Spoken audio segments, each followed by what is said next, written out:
শিশু আসিয়া ধর্ষণ ও হত্যা মামলায় হাইকোর্টের রায় ঘোষণা হবে আজ। বিস্তারিত জানাতে মাগুরার আসিয়ার বাড়ি থেকে সরাসরি যুক্ত হচ্ছেন সহকর্মী এম.আর. রাসেল।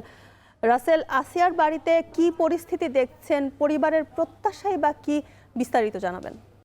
জারিয়া গ্রামের আলোচিত শিশু আছিয়ার যে হত্যা হয়েছিল তার বাড়িতে, এবং আমরা সকাল থেকেই তার বাড়িতে এসেছি এবং আমরা দেখেছি যে আছিয়ার মা কিন্তু অন্য দিনের মতো কিন্তু বাড়িতে অন্যান্য কাজকর্ম করছিল, এবং আজকে যে হাইকোর্টের রায় ঘোষণা হবে সেটি কিন্তু সে জানতো না। আমরা এখানে তার সঙ্গে কথা বলার পর সে আমাদেরকে জানিয়েছে যে আছিয়াকে যেভাবে ধর্ষণ এবং পরবর্তীতে হত্যা করা হয়েছে, এই ঘটনায় কিন্তু তাদেরকে দৃষ্টান্তমূলক শাস্তির দাবি জানিয়েছেন, এবং তিনি বলছেন যে ইতোমধ্যেই 4 জনকে আসামি করে যে মামলা করা হয়েছিল সেখানে 3 জনকে বেকসুর খালাস দেওয়া হয়েছে এবং একজনকে কিন্তু ফাঁসির রায় জানানো হয়েছিল।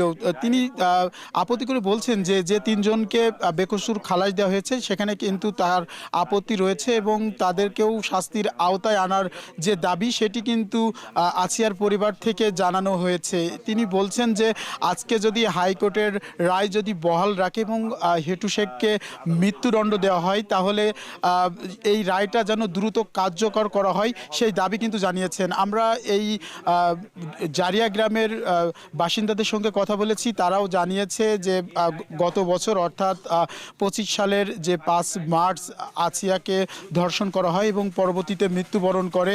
এই ঘটনায় যেন দৃষ্টান্তমূলক শাস্তি প্রদান করা হয়, যেন আর কোনো শিশু এভাবে ধর্ষণ এবং হত্যা করতে গেলে কারো বুক কাঁপে, এটার দাবি কিন্তু এই গ্রামবাসী কিন্তু জানিয়েছে। আমরা ইতোমধ্যেই আসিয়ার বাবার সঙ্গে কথা বলেছি, তিনিও কিন্তু জানিয়েছেন অন্য দিনের মতো তিনিও কিন্তু তার যে দৈনন্দিন কাজ সেই কাজে কিন্তু বাড়ি থেকে বের হয়ে গেছেন, এবং তারা জোর দাবি জানাচ্ছেন যে আসিয়ার ধর্ষণ এবং যে হত্যা করা হয়েছে এই আসামি যিনি রয়েছেন হেটু শেখ, তাকে যেন এই আদালতের রায় অর্থাৎ ফাঁসির রায় দ্রুত যেন কার্যকর করা হয়, এমনটাই কিন্তু দাবি জানিয়েছেন। তো এই ছিল আমার কাছে মাগুরার আলোচিত আসিয়া হত্যাকাণ্ডের সর্বশেষ পরিস্থিতি।